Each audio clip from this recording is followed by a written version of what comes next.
皆さんごきげんよう、上川薫です。今回取り上げる話題は、お隣韓国の大韓体育会というオリンピック組織委員会を兼ねる組織があるのですが、その組織のトップである会長が真顔で嘘をついていましたよということを皆さんにお伝えしようと思います。一体何を言っていたかといえば、それはオリンピック組織委員会 IOC が旭日旗を掲げることは政治的なプロパガンダにあたり、このようなことはもう今後許さないということを書面として韓国側に渡したと発言していたのです。ところがこの発言というのが真っ赤な嘘。書面が届いたという話について言えば、その内容を完全に捏造した発言であることが明らかになりました。今回はそのことについて触れていきましょう。それでは一体どのような発言を韓国側が行い、そしてどのような形で完全に否定されたか、その記事を立て付けにどうぞ。朝鮮日報より、東京オリンピック大韓体育会会長、旭日旗禁止公式化の成果。大韓体育会のイ・ギフン会長が、日本の軍国主義を象徴する旭日旗をもう競技場で見ることはないだろうと自信を見せた。イ会長は8日午前、東京ビッグサイトのメインプレスセンターで、東京オリンピックを振り返る記者会見を開き、旭日旗が競技場で全く見られなかった。スポーツ外交の成果といえば、国際オリンピック委員会 IOC から政治的、宗教的、人種的プロパガンダを禁止するオリンピック憲章第50条第2項に基づいて、今後すべての競技場で旭日旗の使用が禁止されるという内容の文書を受け取ったことだと述べた。その上で、正確に規制対象だということを受け取ったため、今後も適用される。正確に明示した。大きな成果だと言った。と述べた。いずれにせよ無観客試合だったため、実効性があるのかという声も一部あったが、大韓体育会の説明通りなら、今後のオリンピックでも旭日旗を振る行為は禁止となる。こうした中、5日のスポーツクライミング男子決勝で、ボルダリング種目の3回目の課題の人工壁が旭日旗を連想させると指摘された。こちらが旭日旗を連想させるとした違反的な発言というものが報じられた時の写真です。右上がボルダリングの競技場におけるデザインで、一方においてはその下で旭日旗を並べているわけですが、実際問題これは単なる放射状のものに過ぎず、これについて旭日旗を連想させるのはいわば一種の思い込み効果と言えるでしょう。これに関して会長は、観点の違いだと思う。世界のあらゆる状況を一つの基準で見ることはできないだろう。IOC 組織委員会というやり取りをたくさんしたし、書面で受け取ったものは公式化されたため、今後はできないだろう。世界的に公式化されたものだと強調した。そして、当初選手村の外で旭日旗が振られた問題も、後に日本の警視庁ができないように全て阻んだ。散発的にそのような問題があったかわからないが、試合に集中した。クライミングの人工壁は、形状物と見るべきではないかと思う。そこまでは考えない。一般市民が振るなどして応援したら目に入るだろうが、行き過ぎた拡大解釈でないかと個人的に思うと述べた。と、このように、クライミングの人工壁にあったものについての話としては、旭日旗と批判するのはさすがに無理があるだという話をしているわけですが、問題なのはこの記事の前半部分です。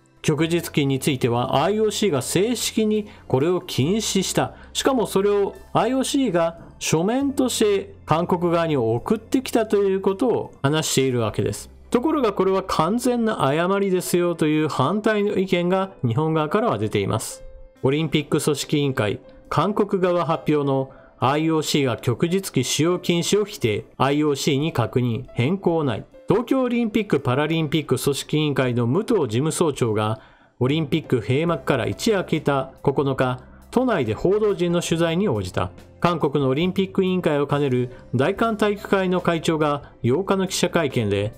IOC が政治的な宣伝活動を禁じるオリンピック憲章50条旭日旗にも適用し、会場内使用を禁止したこと、決定したと発表したことについて、武藤事務総長は、IOC に事実確認したが、今までのスタンスと変更はない。ケースバイケースで、一般的に旭日旗の使用は禁止していないと回答があったと否定した。この日 IOC から大韓体育会に対して、旭日旗は禁止していないという旨の文書が通達されたという。組織委員会はこれまで、韓国などが問題視する旭日旗について、政治的主張に当たらない。旭日旗のデザインは日本国内で広く使用されているものであり、それ自体が政治的主張や差別的にはならないことから、それ自体が持ち込み禁止には該当しないとし、会場への持ち込みは禁止していない。まず最初に韓国側の発表だけを見れば、今後オリンピックにおいては旭日旗を振ることが禁止されるのかと思ってしまうわけですが、しかし一方において、じゃあ本当にどうだったのかといったところを日本側が確認したところ、IOC としてはそのようなことは言っていないし、またそのようなことを韓国側が言っているんであれば、旭日旗は禁止していないよということをわざわざ書面にして送ったということが明らかになったわけです。このことから非常に明らかなことなのですが、韓国側の発表というのは基本的に最初から最後まで全て嘘で固められていたということが明らかになったわけです。完全な嘘かといえば、おそらく何かしらの書面を受け取ったことはあるのでしょう。しかしその書面の内容といったものを完全に捏造していたということが明らかになったことに関しては、完全に彼らに責任があります。では一体なぜそのような真顔で嘘をつくようなことをしていたかといえば、基本的には彼らにとっては旭日旗については禁止されるべきだという彼ら自身の主張があり、その主張を IOC が認めたのだというストーリーを彼らが韓国国民向けにしたかったからという理由に他なりません。つまり IOC が認めたかどうかではなく、そういったことを主張したいという自分の思いが先にあったというわけです。なぜそのような思いをもとにして嘘を平気でつけるかといえば、基本的に彼らにとってはそのような嘘をつくことによるデメリット、ペナルティがないだろうということを想定しているからです。例えば今回の件について言えば、明らかな嘘をついていたことが明らかになりましたが、この件に関して IOC 側から、じゃあこれをもとにしてペナルティを課しましょうといった話にまでは発展していません。